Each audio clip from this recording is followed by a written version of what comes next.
Welcome aboard for another video. Thanks, Conductor Keith. Before I get to it, I just want to point out my friend Craig's website, Brick Army Canada, brickarmy.ca. Why don't you head on over there and see what kind of brickish things he has? Hello, and welcome to another video about COBI brick models. I have a lot of brick model videos in my brick model playlist on my YouTube channel. And generally speaking, I'm very in love with all the models. I don't have a lot to criticize about them. I mean, really, they're brick models. They're not meant to be fine scale. COBI is brilliant. I don't usually have criticism. This video might be a little different. Bear with me. So normally, the planes, like this Mustang, I have nothing but good to say. There's a few little things I did complain about, minor things. Like I wish there was a little pilot figure in there, just a little head, doesn't have to be like their minifigure heads, etc. But then this video is about the iconic Me262, otherwise known as the Swallow, which not only was the first jet fighter to see combat in world history, but was an elegant and extremely beautiful airplane. So here we have the model. Let's talk about it. Of course, the instructions were easy. There was no problems there. The box. Nothing wrong with the box. Nice. Perfectly good. It's got the dimensions and whatnot on there. So let's check a few things out. I've mentioned this in past videos about the Zero and the Mustang, etc. How accurate can you be with a brick model that's obviously not fine scale and still be able to honestly look people in the face and say it's 1:48? It says right on the box, 1:48. Well, how accurate is that? Let's see. So this is one of my handy dandy scale rulers. And this side along here is O gauge, 1:48. So if I hold it there and I look at the wing, 40 feet. The wingspan of the real thing is 41 feet, 4 inches. So it's 1 scale foot shorter.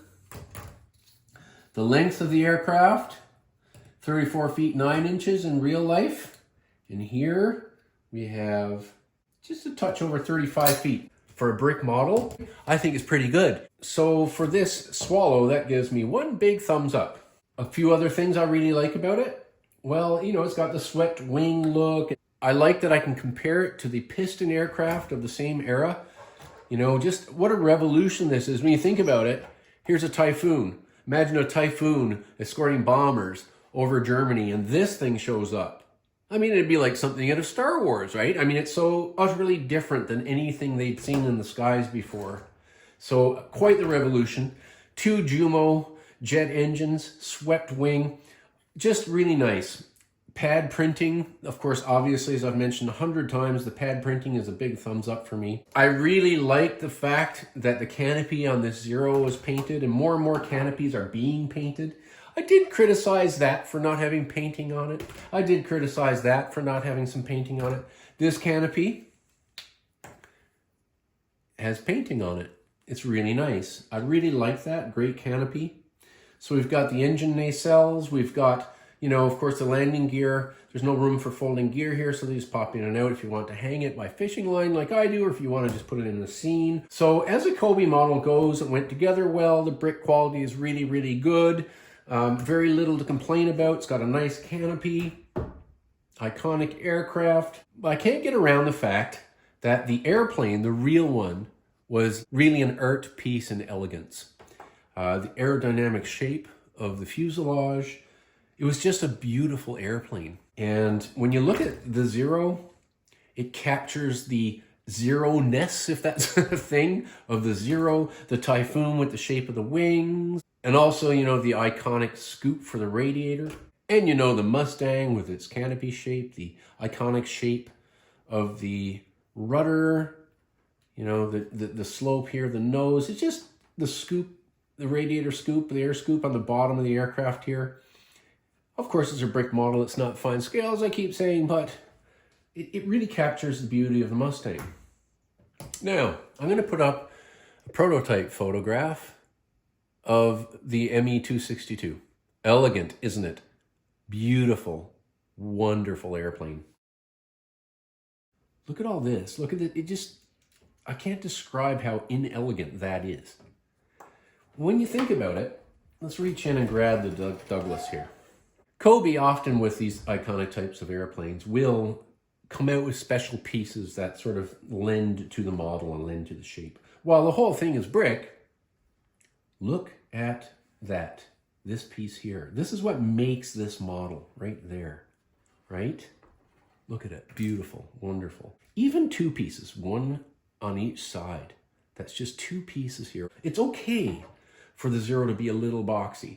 It's okay for, I can accept the Typhoon being a little boxy, you know? I can accept that even though this got a nice smooth nose, I can accept that it's boxy there toward the rear. You can see all the brick pieces. It is a brick model after all. But if they're gonna go through all the bother of having a special piece here to make it iconic,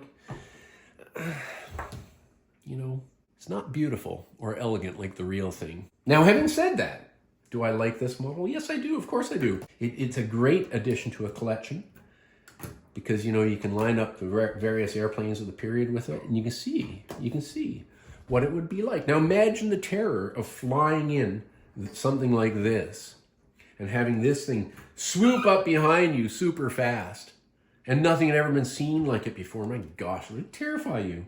And the sound of the engines, can you imagine?